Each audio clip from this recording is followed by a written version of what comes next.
students, today we are going to learn about oscillators. This is your second unit and the experiment in the lab is fifth experiment. So oscillators is broadly divided into three different categories. Number one, based upon RC component, RC oscillator. Number two, based on LC component, as L stands for inductor, C stands for capacitor, and third one is crystal oscillator. Crystal oscillator. So in RC oscillator it has been RC phase shift oscillator, as second one is Wien-Braich oscillator. In LC oscillator is Hartley oscillator, and second one is Colpitts oscillator. In crystal oscillator we use the component called crystal itself. So in your experiment 5 is belongs to RC phase shift oscillator, and experiment 6 is belongs to Hartley oscillator, experiment 7 is Colpitts oscillator. Now talking about oscillator, without any input it generates some oscillation across frequency, across output. Without input you will get it oscillation across the frequency. Now comes to your fifth experiment. The experiment is RC phase shift oscillator. The purpose of this experiment is nothing but it should satisfy the Barkhasan criteria, and the aim of this experiment is you need to identify and it should satisfy the Barkhasan criteria. What is Barkhasan criteria is nothing but, so the Barkhasan criteria has Barkhasan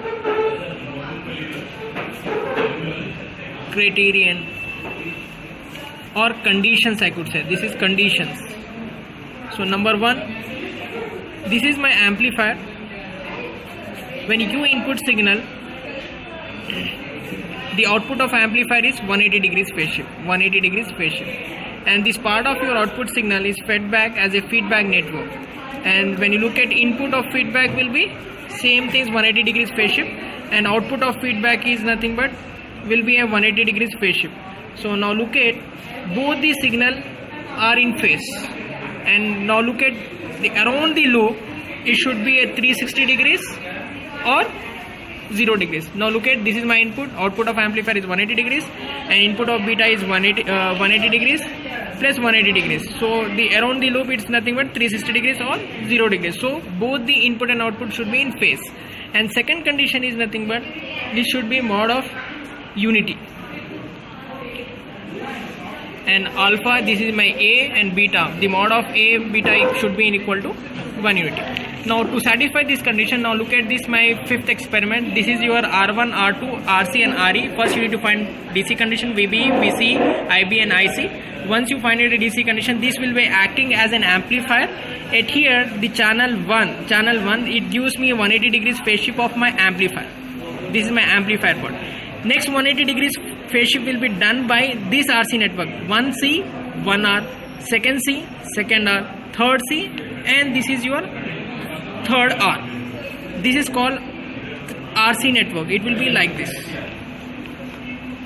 3 different resistors, 3 different capacitor. This will be acting as a beta feedback. This will be acting as amplifier. This circuit, this loop will be acting as feedback. So first you need to keep your first channel of your probe. Now look at my experiment on breadboard. This is my breadboard connection. So this circuit is an amplifier. This R1, R2, RC and RE bypass capacitor. This is your base, emitter and collector. This generates me 180 degrees. Now look at my this is my positive.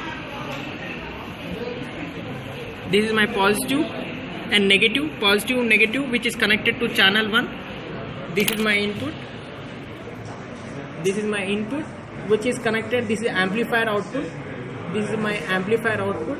Corresponding to that,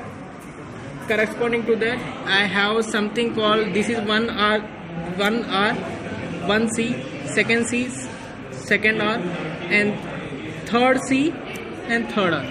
This is 1, 2, 3 C's, 1, 2, 3 R's. And this is the connection where it has been fed back to output to input. Now look at my theta 1. First you need to identify theta 1 and theta 2 and theta 3. Come back to the circuit.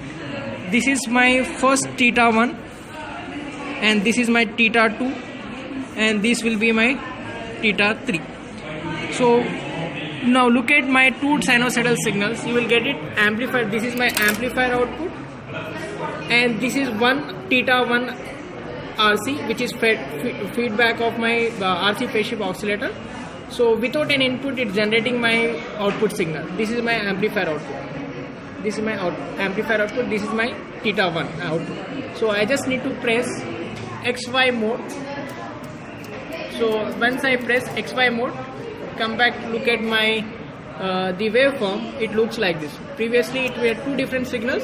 The application of CRO is nothing but it's going to give the phase. It's going to give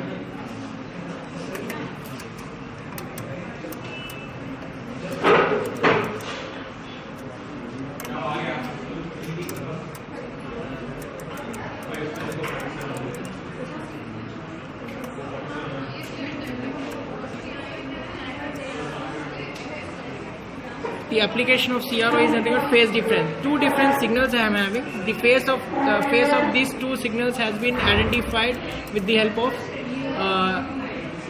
XY mode. While pressing XY mode, you will get an ellipse shape. This is outer circle will be is nothing but B. Inner point is nothing but outer circle is nothing but A. Inner point is nothing but B. So you need to have something called formula theta equal to sine inverse B by A. Now look at this is outer, which is A, and inner circle is B. So once you got this value, so your A is 5, B is 4.3, your outer circle is 5 and inner circle is 4.3. Theta equal to sine inverse, you will get a theta value as something called 59.14.